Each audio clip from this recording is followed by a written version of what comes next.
Good evening and welcome to Imperial Lates Online, the public event series organised by Imperial College London, which explores cutting-edge science and how it interacts with society.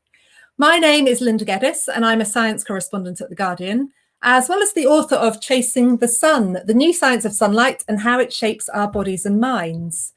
In this week's Lates Online, we are going to be exploring and celebrating this relationship we have with sunlight, as well as looking at how modern life might be altering it. We often hear of the benefits of getting outside, and I'm sure many of you will have experienced that enriching sensation of feeling the sun on your skin, especially on a day like today, coming at the end of winter, when, it's really the first time that we've kind of opened our eyes and gone, yes, it's back, the sun is back, thank goodness. I think we all have that sense that sunlight is healthy or good for our souls, but what do we actually mean by that? And if that orange ball in the sky, which has gone to bed now, really is providing this never-ending source of natural medicine, are we as a modern society taking full advantage of that? Or are some of us being deprived of the nourishing benefits of time in the sun?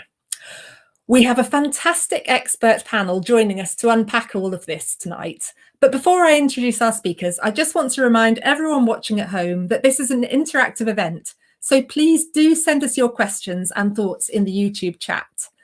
Members of the Imperial team are also working away in the background, monitoring the chat, and will be passing on your questions and comments for me to read out or to put to our guests.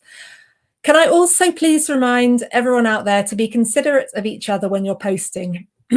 We do want to create a welcoming space for this online conversation, and our moderators will be removing anything that disrupts the experience for others. So you have been warned. If all that's understood, let's go ahead and meet our speakers. Alicia Heath is an Epidemiology Research Fellow at Imperial, who has carried out a systematic review of vitamin D-related mortality. Christina Friis Blach Petersen is an Imperial alumnus and founder of Lys Technologies, which works to help people achieve healthier living with light. And Beth Collier is a nature-allied psychotherapist and the founder of Wild in the City.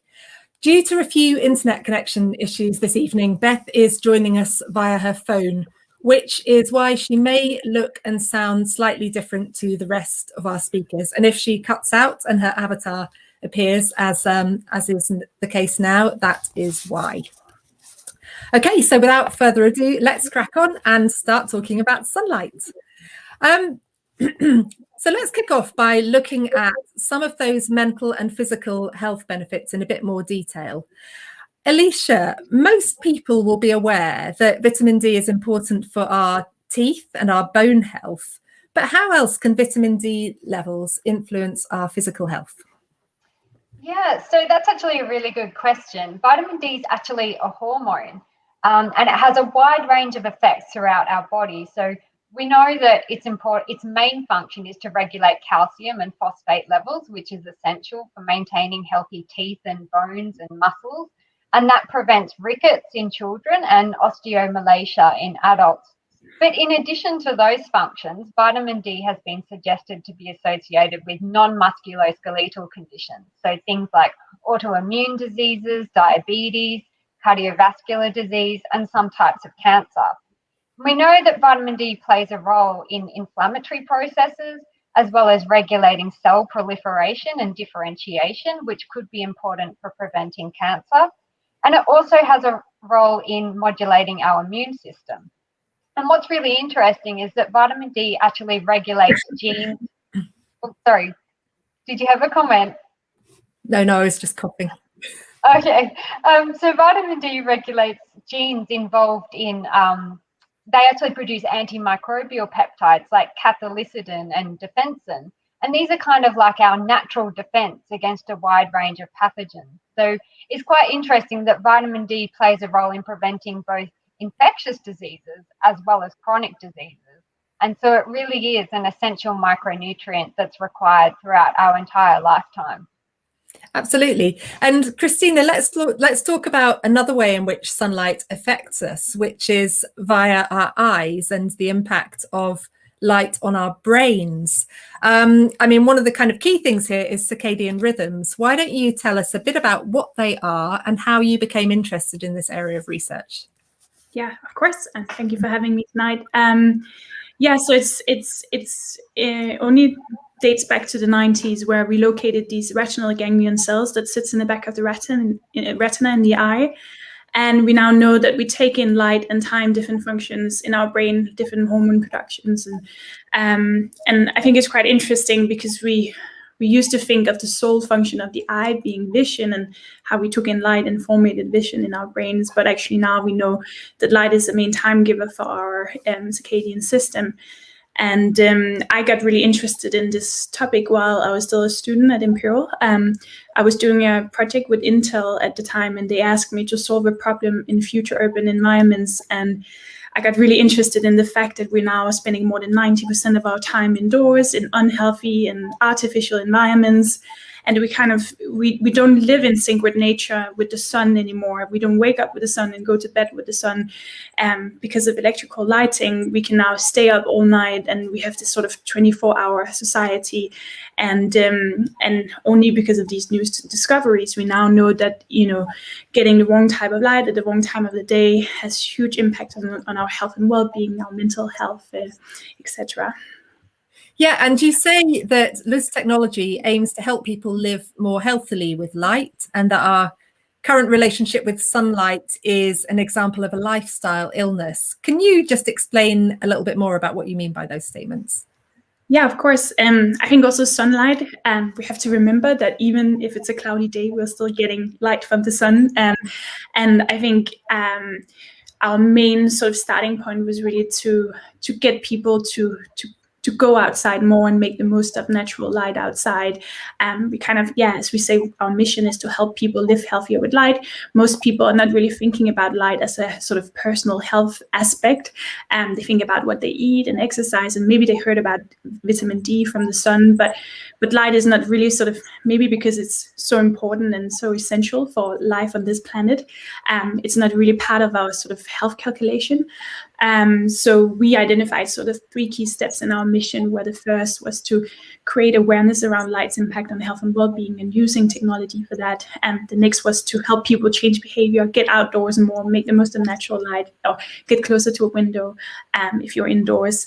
And then the final step was to integrate with lighting and improve artificial light in a way that it can become more natural and more like the sunlight outside. Yeah, well, I hope tonight's discussion will prompt everyone listening at home to rethink their relationship with light, because it's very important. But Beth, is it just about light, or is nature also important? Can you sort of tell us a bit about the benefits of spending time outdoors in natural surroundings, as opposed to, say, in a featureless concrete car park, and how does nature complement your psychotherapy practice? Yes, so just suggesting a couple of ways to think about sunlight and nature and benefit to our emotional and mental health. One is the sort of hormonal response to sunlight, triggering the release of serotonin in our brains, which boosts our mood and helps us to feel calm.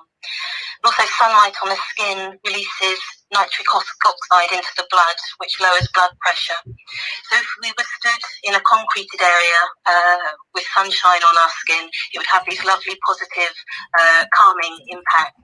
But if we are experiencing sunlight in beautiful green settings, it really boosts the impact that it has on our emotional well-being, making us feel belonging to something much bigger than ourselves, which produces a sense of contentment and relaxation. It invokes meditative feelings. Neuroscience shows that when we're in green settings, it activates areas of the brain associated with love and empathy, whereas being in concreted areas, areas of the brain associated with fear and stress are activated.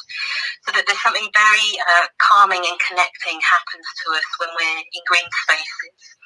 But beyond the physiological hormonal level, there's also that sense of relationship with nature, which helps us to feel connected, but also purposeful. That there's something uplifting and inspiring, a sense of freedom and hope that's connected to sunlight and green open spaces.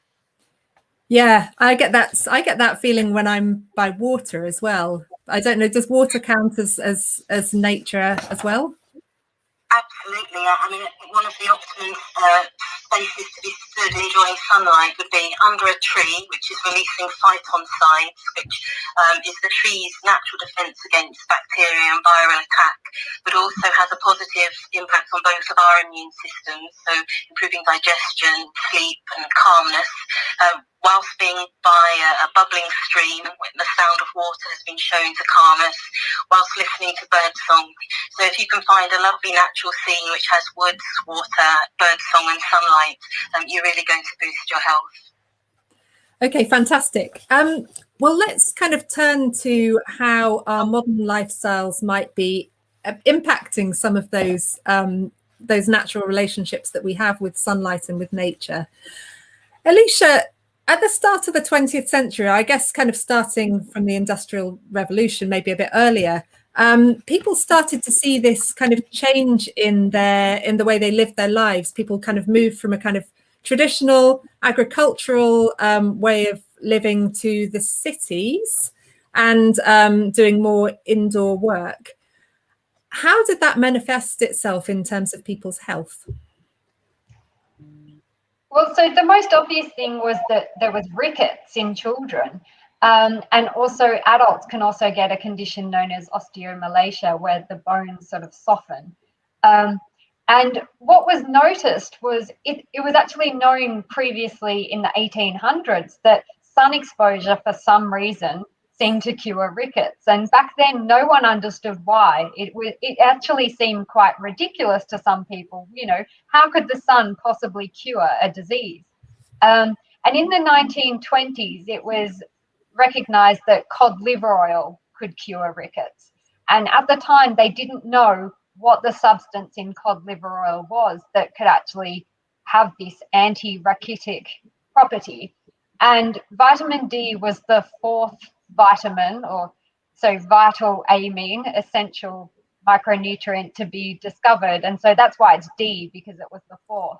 And it had the specific property of being anti-rachitic, so curing rickets. And it was so it's actually been less than 100 years since we've known about vitamin D. And it was, of course, then recognised that the substance we produce in our skin is vitamin D3 during sunlight exposure.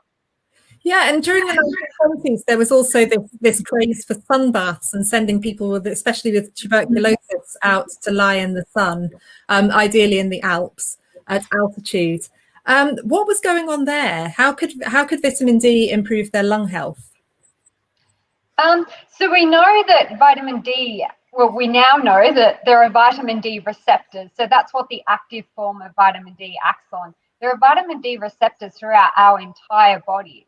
And sort of back then it was kind of based on observations, and it wasn't really exactly known at the cellular level how vitamin D functions. But they were obviously onto something back then, because they knew that putting people in the sun was actually really good for their health.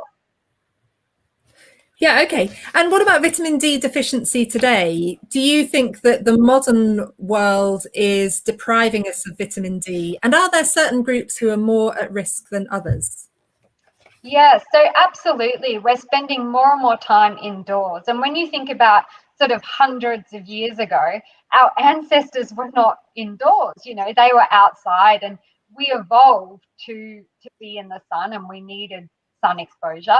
But at the same time, we need to make sure we don't get sunburnt, because too much sun exposure can be a bad thing.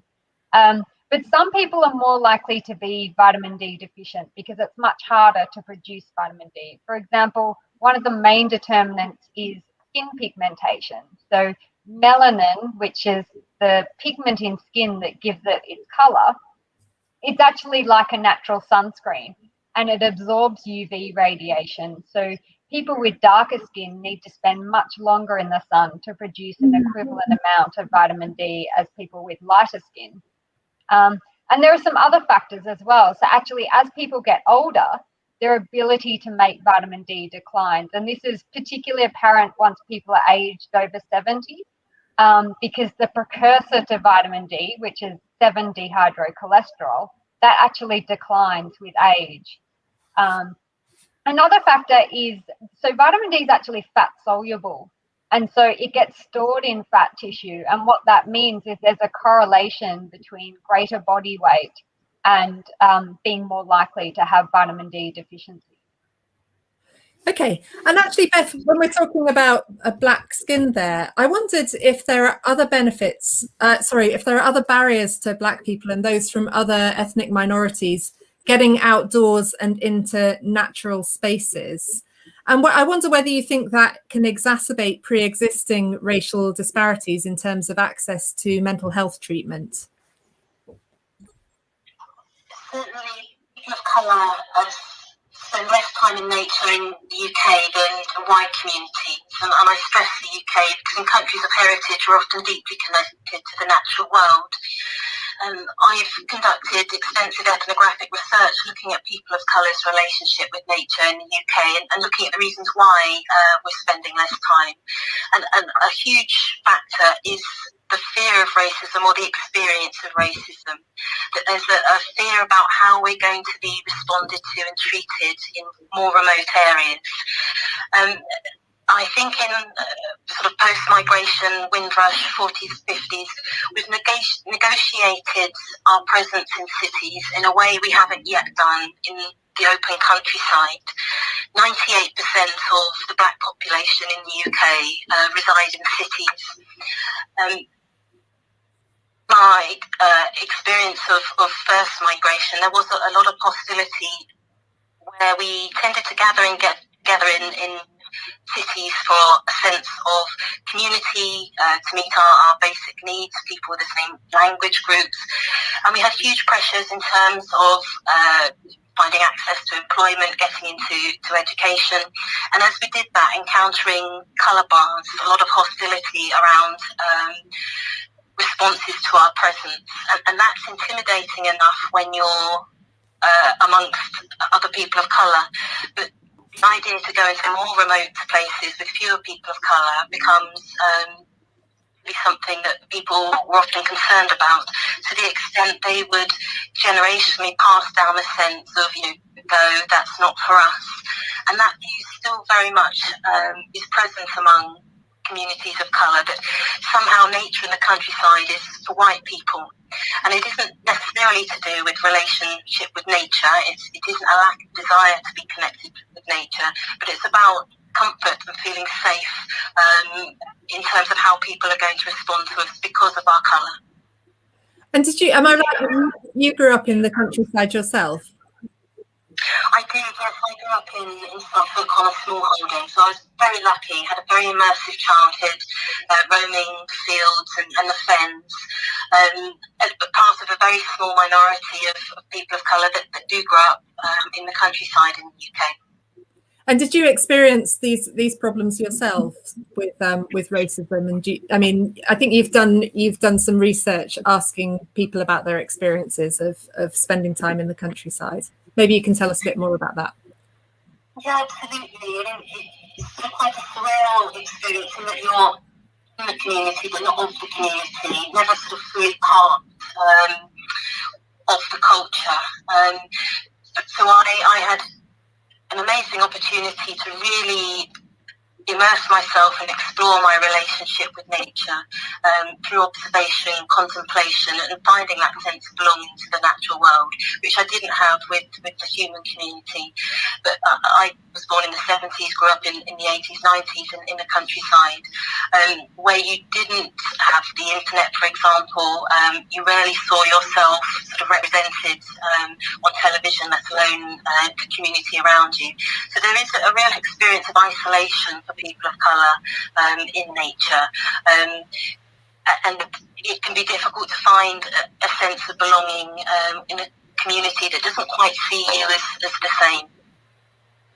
Okay, coming back to Christina, what about modern building design? So we've had a question from Malcolm saying a hospital near where I live in northeast London was built about 15 years ago with large spaces deprived of direct daylight.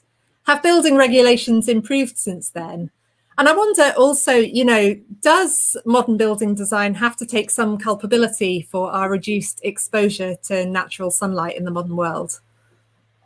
Yeah, thank you for that question. Yeah, I think it's really interesting because there was actually a lot of focus on this in the 70s in Finland and other places where they, like you mentioned before, heliotherapy, you know, building hospitals where you get a lot of sunlight in because you know it has an impact on quicker recovery, etc. But then as sustainability became a big factor, you know, there was so much focus on energy consumption, and we started to build buildings that where light didn't really come in, very small windows, which I think is quite interesting. And nowadays we always say like buildings are built for people, but lighting installed for standards, and it's the same for like they don't really think about what kind of light comes into buildings and how it's affecting the occupants, the people inside, the life inside. So I think it is getting better, but there's still a long way. There's some standards like the WELL standard really focusing as well on lighting and light and natural daylight. I think in Europe we have quite a lot of rules around how far you can be from a window, but in the US there's no rules really about that. I mean, we've done a lot of measurements and work in large office buildings in London, where typically you see that, you know, again, the sort of the higher you get in sort of your in your role at the company, the closer you get to the window. But people working in the middle of the building, they have no access to daylight, and we measure, and it's around 200, 300 lux for most people in their office environment. And some people are sitting there 12 hours a day, and then they go down underground, take the tube home. They don't get any access to daylight. So I think, it's the buildings are part of it, the lighting is part of it, and our behavior is part of it, right? So it's all part of this problem. Yeah, and for anyone listening who's not familiar with lux, this is a measurement of the kind of illuminance or the brightness of light. So in a kind of, I mean, correct me if I'm wrong, but in a kind of indoor office, it's usually in the daytime, it's usually maybe 200 to 300 lux. But outdoors, even on a winter day, it might be 5,000 lux outside. And in the middle of winter, it can be up to 100,000 lux. So there's like orders of magnitude of difference in terms of how bright it is. So if you're kind of one of these poor office workers who's stuck in the middle of your office and you can't get access to the window because that manager is crowding the desks, then that's a real problem. And I know we did a previous panel event, Christina, where we discussed about this kind of like, we need a kind of right to daylight.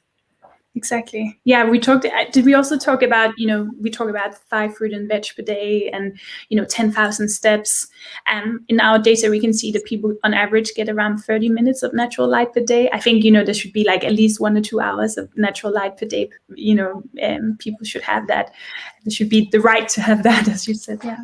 But I think it's synergistic, right? So, if you encourage people to take more exercise, if you can encourage them to take it outdoors, and Beth, if you can encourage them to ideally take it outdoors in nature, then you're kind of combining those benefits. And daylight first thing in the morning, on your way to work or on your way to school, is particularly important for keeping your circadian system synchronized and keeping everything kind of aligned. And it also has this alerting effect as well. So it's not just about circadian rhythms, but daylight or bright light literally wakes up the brain. So I think personally, I believe that, we can combine all these things and have a kind of healthier relationship.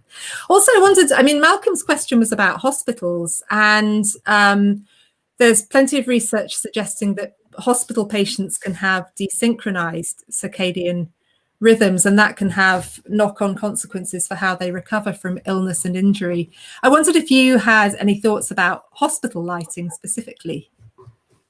I think hospitals is a great area. We do a lot of research with hospitals and night shift workers. We also have care homes where typically the elderly, like we now know that lights has a huge impact on Alzheimer's, dementia, and that you need to get outdoors. I think all of these places where, you know, it might not be obvious that the person can move themselves outdoors, then I think the lighting is really important, and what you can do with artificial light as well, and what the architecture can do for the light coming into buildings. And I think also interestingly with the other event we went to together, we talked about architecture and how, you know, south facing is not always the optimal, because then you get too much sun in, and then people tend to take down the blinds, whereas actually north facing you might get enough, you know, light in. And yeah, we're gathering data around this, like how can you actually build optimal for the optimal lighting take based on the sun and direction of the sun. Yeah, I had that problem today. My office faces south, and I've done all the good things. I've moved my desk right into the window, and then the sun was just kind of bombarding me with its rays, so I had to pull the curtain in the end, which isn't ideal.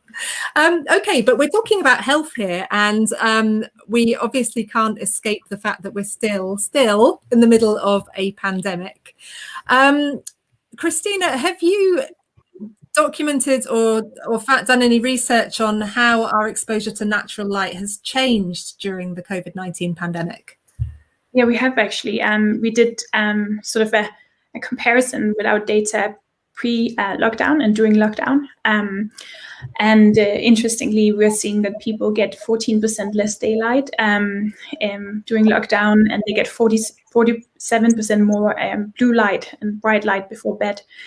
And I actually thought that people might spend more time outside now when they're working from home, but it kind of like adds up when I read this study of Nuffield Health in the UK, and it showed that 80% felt like lockdown and working from home had negatively impacted their mental health, and I think 30% felt like it was hard to sort of balance work-life balance and switch off during the night. So I think, you know, you don't have to get out the door in the morning now when you don't go to work.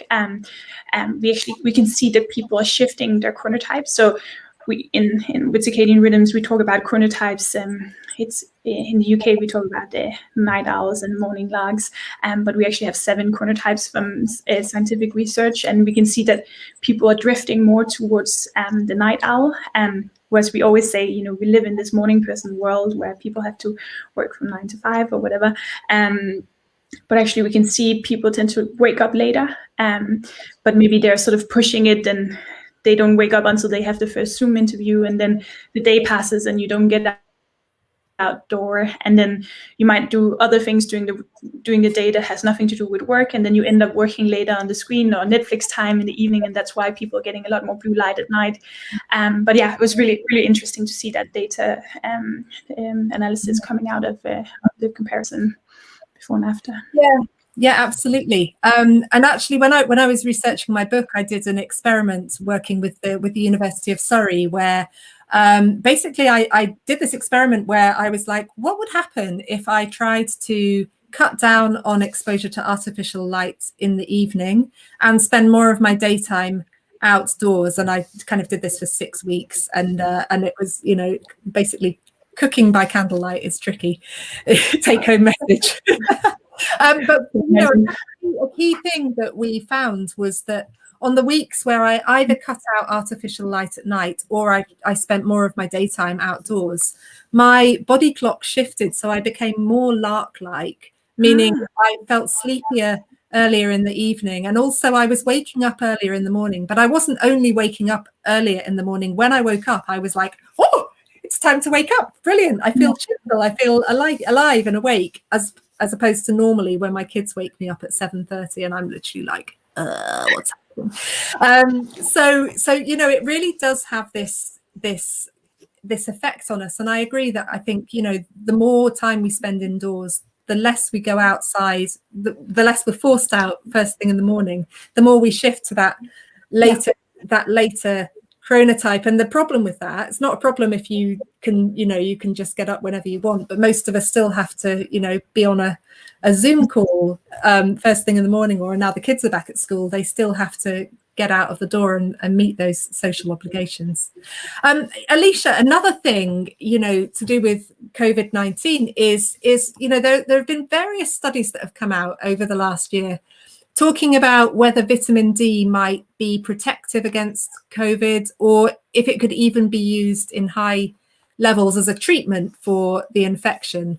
Where do we currently stand on the evidence for the role of vitamin D in fighting coronavirus?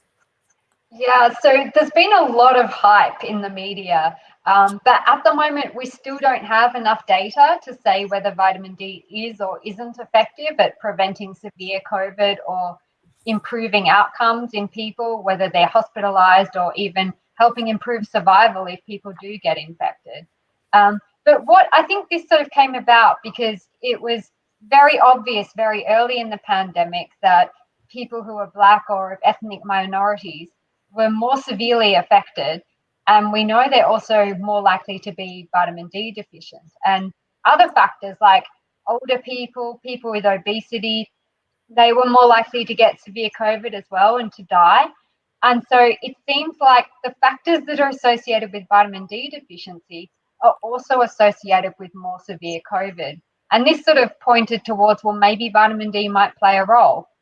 But I think we need to be realistic. So vitamin D is not going to be a cure, but I think it's probably a small piece of the puzzle. And that's because we know vitamin D is essential for the immune system. So it makes sense, it's involved in making sure that our immune system is healthy. And we know it's involved in both innate immunity as well as adaptive immunity. So innate immunity is kind of like our first line of defense against pathogens. And so I guess if people have vitamin D deficiency, they might have a weakened innate immune response. And that kind of might allow the virus to kind of take hold and start replicating. And then from the adaptive immunity side of things, so vitamin D has anti-inflammatory effects. And part of adaptive immunity, too much inflammation can be a bad thing. So a small amount of inflammation is important for fighting off infections. But if there's too much inflammation for a long period of time, that can sort of damage the tissues. So vitamin D is important for preventing that. So I think vitamin D probably does play a role, but it's not going to replace the things that we know are effective. So things like physical distancing and wearing masks and good hygiene, vaccinations. And there's been a lot of work over the past year identifying some treatments that can help improve outcomes in patients, particularly when they're hospitalized. So vitamin D is important for the immune system, but probably just a small piece of the puzzle. And when we look at the studies that have been done so far, they're not really the right design to answer the questions that we need to know. So I think despite all the hype in the media, we need to actually look at those studies, and they have been quite small studies as well. So they don't have the statistical power to answer the questions that we need to know. Okay, and actually, I'll probably ask you, when we talk about vitamin D deficiency, what actually is that? I mean, is there a difference between people who are severely deficient or people who are just kind of borderline, or what? And various people have been asking on the question panel, how much sunlight do we actually need, and can we make vitamin D even if we're wearing sunscreen? Sorry, that's a lot of No, that's okay. So actually, there's no consensus on the definition of vitamin D deficiency. And so vitamin D status is assessed by measuring blood levels of the circulating metabolite of vitamin D, the main circulating metabolite, which is 25-hydroxyvitamin D. And in general, most people say that deficiency is a concentration below 25 nanomoles per litre. And then insufficiency is between 25 and 50 nanomoles per litre, and adequacy is greater than 50 nanomoles per litre. But many experts would say, well, the optimum concentration is probably 75 nanomoles per litre. So I think definitely below 25 is definitely deficient. And then in terms of the other question about wearing sunscreen, and what's actually quite surprising is in studies that have looked at people who use sunscreen, they tend to have higher vitamin D. And I think that's because people who are using sunscreens are more likely to spend more time outdoors. And so sunscreen's kind of like a proxy for sun exposure. And this could be because when people use sunscreen, they never actually apply it to 100% of their body, and it's never really applied properly. So I think if people are using sunscreen, they can still produce vitamin D. And I think whether it's really important to use sunscreen to protect your skin against sunburn and damage to the skin and the risk of skin cancer. Okay, great. Well, I think we'll come on to a few more audience questions on that subject shortly, because we're getting lots in. But I just want to, while we're still on the subject of COVID-19, I just want to bring Beth back in. Beth, there's been a lot of talk in the media about our rediscovery of nature during the COVID lockdown. Do you think this is a real thing? Do you think people really have like rediscovered nature? And if so, do you think it's likely to endure once we're allowed to go back to normality, assuming that ever actually happens? Yes, I think that there's been for most people a discovery or a rediscovery, or for those that already felt they had a good connection, just a deeper appreciation of how much nature has done for us in giving us a sense of sanctuary at a time of anxiety and stress with all the uncertainty of COVID. Nature has remained a constant. It's a place we can go to feel calm, to feel grounded. And certainly, anecdotally, just from witnessing the much larger numbers of footfall in natural settings throughout the country, certainly we've been making great use of green spaces, particularly in the first lockdown, where we were given that one golden hour that we were allowed out of the house, that nature became a way of having our exercise and finding some relief from the stress of being cooped up. I really hope that it's a relationship that's going to continue. In many ways, COVID did the job of those of us working in the environmental field, encouraging people to spend more time in nature, because through their own direct experience, they felt the benefits of how beautiful it is, how much there is to watch and engage with, that real sensory experience that many people were deprived of during COVID and lockdown. We couldn't have contact with other people, we couldn't touch or have that sensory experience of another, and nature became that key relationship where we could really experience through our senses this beautiful setting. Yeah, absolutely. Okay, so let's go back to some more of those questions from our audience. A lot of people have been kind of asking, how do we get the right balance between healthy exposure to sunlight and getting sunburnt? Alicia, do you have any more thoughts on that? Yeah, so that's a really good question, because excessive amounts of sun exposure increases the risk of skin cancer. And skin cancer rates have actually been increasing in the UK in recent decades, which is not a good thing, because, you know, we should be making progress in cancer, but we're kind of going backwards with skin cancer. And for example, melanoma incidence rates have more than doubled since the 1990s. So we need to make sure that we're protecting our skin so that we don't increase the risk of skin cancer. And the best way to do that is to expose a maximal amount of skin to the sun for a short amount of time. So if you could spend maybe 15 to 20 minutes in the sun a few times per week, I think that's ideal. But it depends on the individual. So everyone's different. And obviously we know that people with darker skin pigmentation need to spend longer in the sun. And I think, you know, people shouldn't have to spend hours out in the sun because that's dangerous. So I think if people are at a high risk of vitamin D deficiency, that's when they might need to take vitamin D supplements throughout the entire year. Can you overdose on vitamin D? So vitamin D toxicity is very rare, and it would only occur if people are taking really high doses of vitamin D supplements for a long period of time, and that causes hypercalcemia, which is a buildup of calcium in the body. But what's really interesting is that you can't get excessive vitamin D from sun exposure. And our bodies actually have this really cool mechanism where once you've made enough vitamin D for the day, you won't make any more. and it actually starts to degrade the vitamin D that's produced in your skin so that excessive amounts of vitamin D don't build up. And so once your skin starts to burn, you've actually stopped producing vitamin D for the day. And that's why excessive sun exposure is really counterproductive, because you've made enough vitamin D, you're not going to make any more. And instead, it will just damage your skin and increase the risk of skin cancer. Okay, and Lydia asks, is this a myth? People with more melanin would benefit from more exposure to the sun for vitamin D?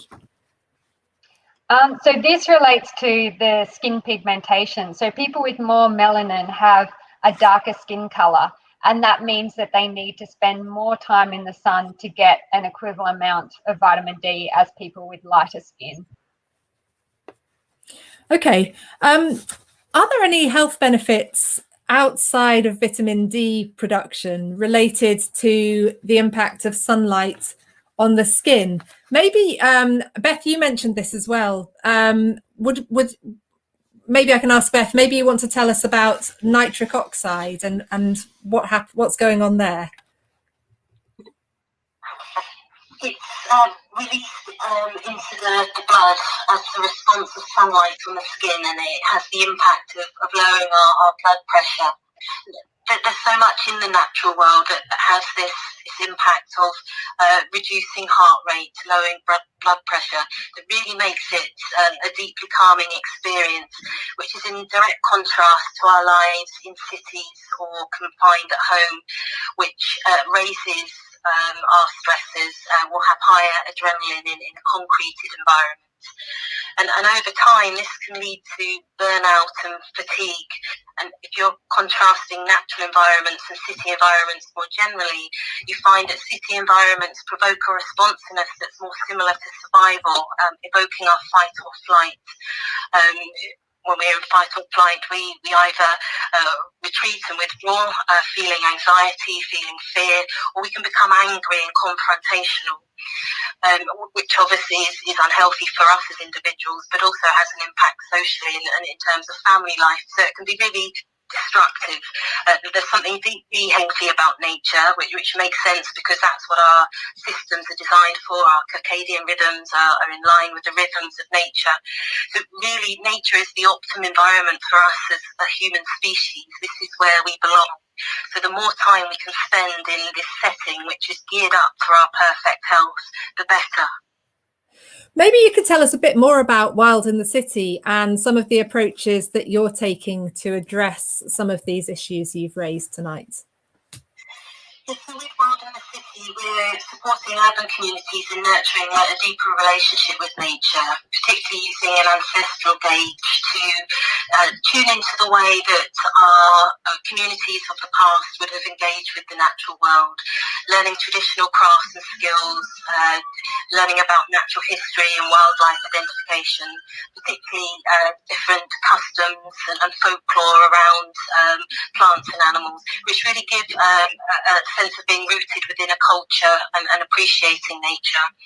And also practical skills, wood and living skills, bushcraft and hikes, to help people have access to the countryside and natural settings in a way that helps them develop a stronger sense of comfort and entitlement to be in these spaces, so that they then venture off on their own adventures independently. But particularly what we really want to do is bring back the oral tradition for learning about nature and the natural world, particularly for people of colour on migration. The oral tradition gets disrupted because in countries of heritage we tend to learn about nature and the natural world through our elders, and on coming into the UK, the first generations to come didn't necessarily know much about wildlife in the UK to pass on, and because of experiences of hostility with white communities, we didn't make those connections where that information could be shared. So a big part of what we do is creating a culture of learning about nature through experiencing it together, through being in the space and understanding the different symbiosis and ecologies of the plants and animals around around us. And very quickly that information is then passed on to cousins and children and partners, and that oral tradition comes back so people understand what's happening around them and feel a sense of being part of nature and re-bridging that connection back, not just into the natural world, but that oral tradition. Okay, and what do you think that we as a society can do to facilitate this process and to help people of all different backgrounds reconnect with nature and find it easier to access the countryside? I think that there's a psychological journey, psychological shift that COVID again has really helped kickstart, and perhaps in many cases it has done that work of pre-COVID.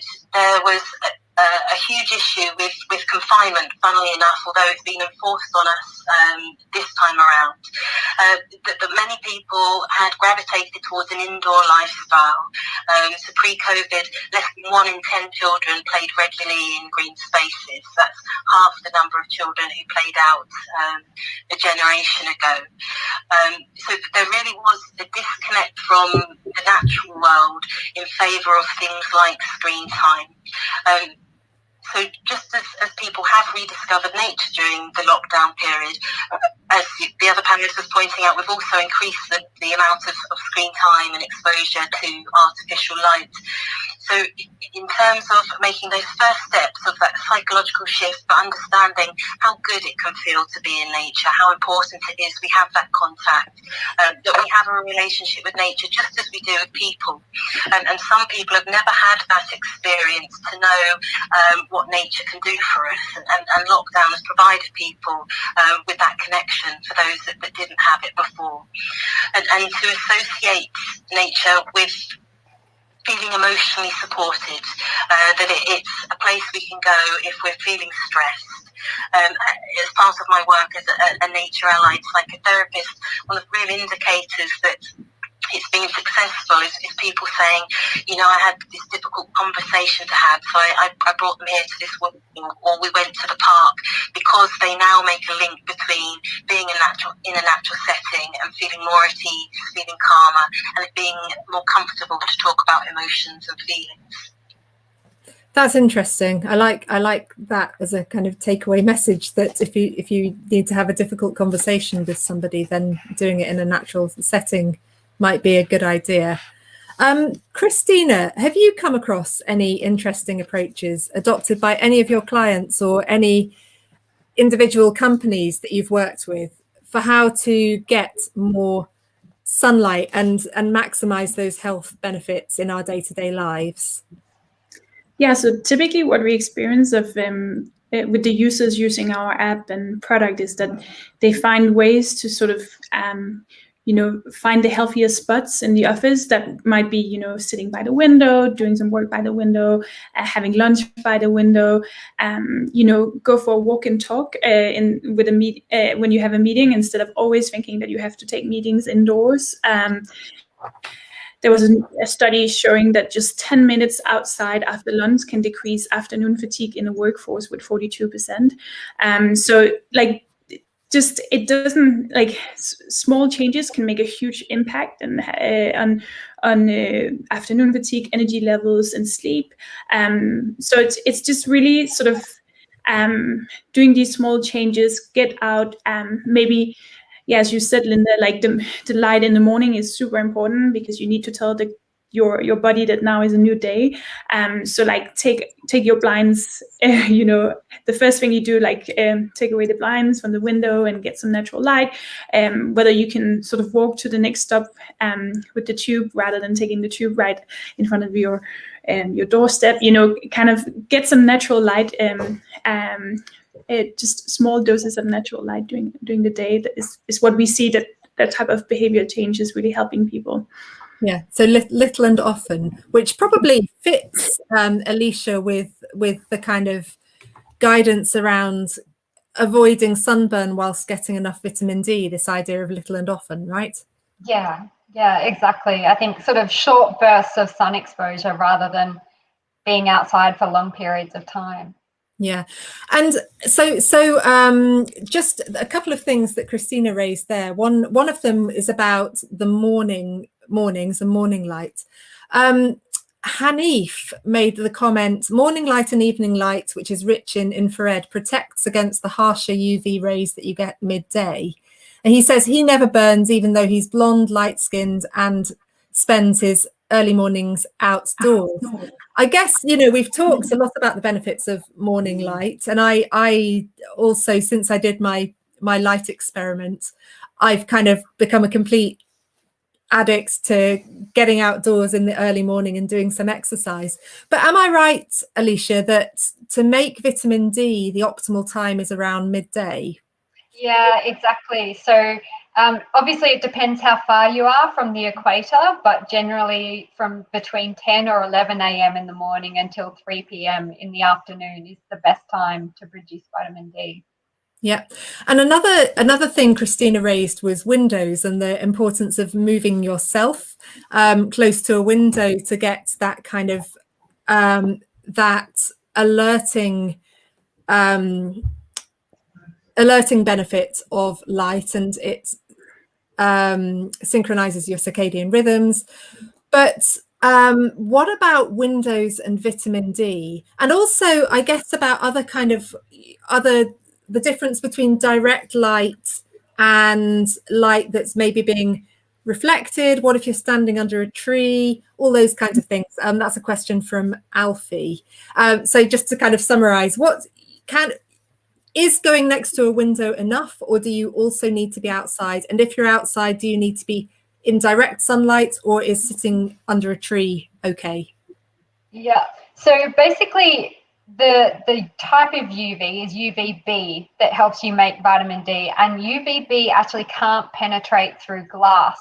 So even if you're feeling the heat from the sun, you can actually feel the heat through a window, but you're actually not going to make vitamin D if you're on the other side of the window. So you do need to be outside in the sun to make vitamin D. In terms of whether you can make vitamin D when you're covered by the shade, it kind of depends on what's nearby, because the sun's rays can actually reflect off surfaces. And I think one of the perfect examples is snow. You can actually get sunburn when you're surrounded by snow, and that's because snow has a high reflectivity, which means the UV rays reflect off the snow, and you can get sunburn, and likewise you can produce vitamin D.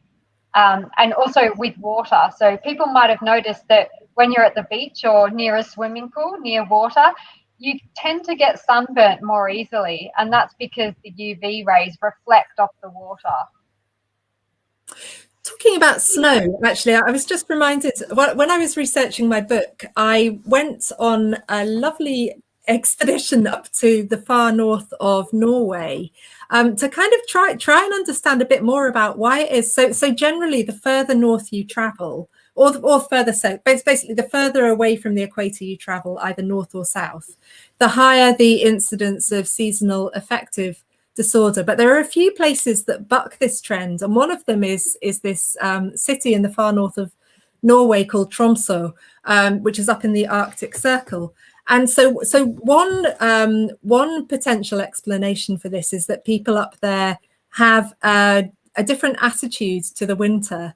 So they kind of embrace the fact that it's this dark time, because in the middle of winter the sun just doesn't rise above the horizon. But the other thing is snow. So they get a lot of snow. And one thing a lot of people said was, yeah, well, it's dark, but we do get, and I experienced this myself, I went up in January, and even though the sun didn't rise above the horizon, you did get this kind of like twilight in the morning and the afternoon, and the sun kind of reflected the light up. And it really, like, even though there was no direct sunlight, the whole place just kind of sparkled with this lovely twilight. Christina, I assume you're from Scandinavia. I mean, what is the relationship with Scandinavians and sunlight? Because it's more extreme than we have here in the UK, I think. Yeah, it's interesting. I'm from Denmark, so I'm not quite so far north. Yeah, but I am, like, in Denmark we do have, maybe in the summer we only have 4 hours of darkness, and in winter, it gets dark around 3 o'clock. So we do have the seasons, but I think we Scandinavians have a lot of respect for light, and I think Scandinavians really like enjoy when when the sun is out, and they take time to sort of to take in the sun. But an interesting thing actually that we realized building this company is that we went to Silicon Valley, and they're like, yeah, surely this is a problem that you have in Scandinavia where it gets so dark during winter. But then when we put sensors on people, we realized that actually currently, not getting enough daylight doesn't have anything to do with where you are in the world. It has something to do with your job. And like, even though they were in California and they had, sun all day, they didn't get the sunlight because they were just working in offices, they were working in basements, and even if they were working not in basements, they had the blinds down, and they got really shocked about, so maybe they will get the emotional benefits of, seeing the sun outside, but they wouldn't necessarily get the circadian benefits of it. So I think it's just really interesting that the problem we're talking about when we talk about the circadian aspects of light is really has to do with what kind of job you have and your lifestyle rather than where you are in the world. Yeah. Okay. And actually, we have a question from Sharon who asks, should schools start and finish times differ seasonally based on the amount of sunlight there is? So should they maybe start later and finish earlier during autumn and winter when the mornings come later? What do you think about that? So, so there's been a lot of studies with school times, and like the main thing that the focus point has been around is chronotypes, because we know that teenagers become quite later chronotypes, and there's so many studies showing that just in general having later school starting times would benefit kids quite a lot. I think seasonal is also interesting. I don't know too much about the seasonal effects. I just know that daylight saving is not good for humans and for the circadian effects. But I do think that we're meant to maybe sleep more in winter when it's darker, because we're meant to be awake when the sun is up. But I don't know I can't really say anything about whether school times should change due to seasons. But I do know that due to age and chronotypes, there's so much knowledge out there showing that actually later school times will benefit kids' learning and well-being. Yeah, absolutely. And actually, I've just been reminded when I also on my big Scandinavian trip, I visited a school in southern Sweden, just over the water from Copenhagen, and there they have been installing this human-centric or circadian lighting in the classrooms, because the kids are walking to, Copenhagen, Malmo, those places are on about the same latitude as like Glasgow and Edinburgh. So, in winter, kids are walking, and they start school earlier than in the UK. So they're getting to school at maybe 8 in the morning when it's still dark. Yeah. And the teachers were complaining about the fact that these kids were kind of coming to school and just being completely like, it's too early and really asleep and really struggling. So rather than kind of change the time of the school, they changed the lighting. So now they have this lighting which comes on really bright and really kind of enriched in blue light, which you get lots of in daylight during the mornings and at lunchtime. And then over the afternoon, it kind of dims off and becomes more kind of orangey, cutting out the blue light to kind of replicate the sunset. And they're also, I visited a hospital in Copenhagen, which is also doing this to try and improve patients' health. So I think there's something there as well. One final audience question is from Nadia, which is there a link between anxiety and inadequate exposure to sunlight? Beth, maybe you have some thoughts on that. Yeah, so in terms of relationally, sunlight and being in nature can help calm us and support us when we're feeling anxious. But the way I would answer that question would be that the anxiety is more likely to be generated from a life experience, of which being exposed to nature and sunlight can help soothe and calm. So that's how I would answer. There can be a connection. When we spend time away from nature, as I was describing in terms of the city stresses or being more confined into smaller places, it can exacerbate our anxiety because we don't have contact with conditions that help us to feel calm, that help us to feel grounded and balanced. For me, as a relational psychotherapist, I would say it's unlikely that it's directly causing the anxiety, but that when we feel anxious, we have less contact with something that can soothe us and calm us.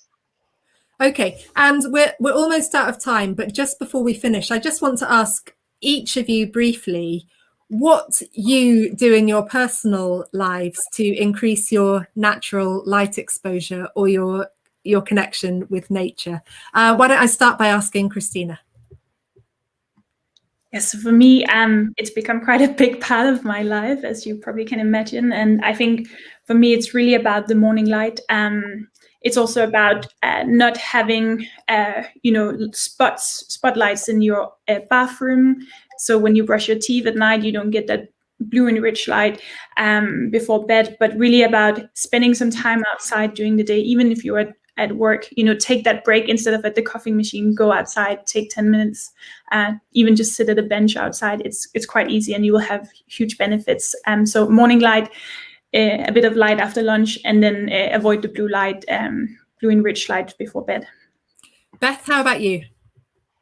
Well, I'm lucky. I've managed to win a career where I spend most of my time in woodlands and open parklands and countryside. So most of my working day, my working week is in nature. But if I am at home on the laptop writing, then I make sure to have some time walking, probably to my local country park, to get the fresh air and to get the sunlight. And how about you, Alicia? So I try to get out and do exercise outdoors. So instead of going to a gym for exercise, I will actually do my exercise outdoors because it's more efficient. You're getting exercise, you're getting out in nature and making vitamin D at the same time. And also at night, I try to not turn on my lights unless I absolutely have to. Yeah, that is pretty much what I do as well. I do a lot of outdoor exercise now and keep the lights dim in the evening, but I've also kind of adopted the Scandinavian habit of outdoor swimming and then trying to get into a sauna straight afterwards, or at least I did before we had lockdown and the local lake had to close its sauna. Okay, so thank you to all of you. I'm afraid time is just about up for tonight's discussion. So thanks again to all our speakers and for everyone who's joined us for tonight's Imperial Lates discussion. If you've enjoyed tonight's event, please do check out the rest of the Imperial Lates, the Sun programme. I think last night's event was all about solar physics, and tomorrow's is about the first stars. The moderators are going to be posting a link in the chat shortly, so please do explore what else they've got coming up. And for those of you watching on YouTube, apologies if we were unable to get to your questions. A recording of this discussion is going to appear on the Imperial College YouTube channel for you to watch again or for you to share with your friends or colleagues later. A link is also soon to appear in the chat box to an evaluation form where you can tell us a bit about what you thought about this event. So please do take a couple of minutes to fill this in because it is really, really useful for the event's organisers and for us as speakers. Otherwise, it just remains for me to thank our panel once again, Alicia, Christina and Beth, and to thank you, the audience, for tuning in and providing some really excellent questions for discussion. That's it from me. So have a good evening, everyone. Thank you. Thank you, Linda. Thanks for watching, everyone. Bye. Thank you.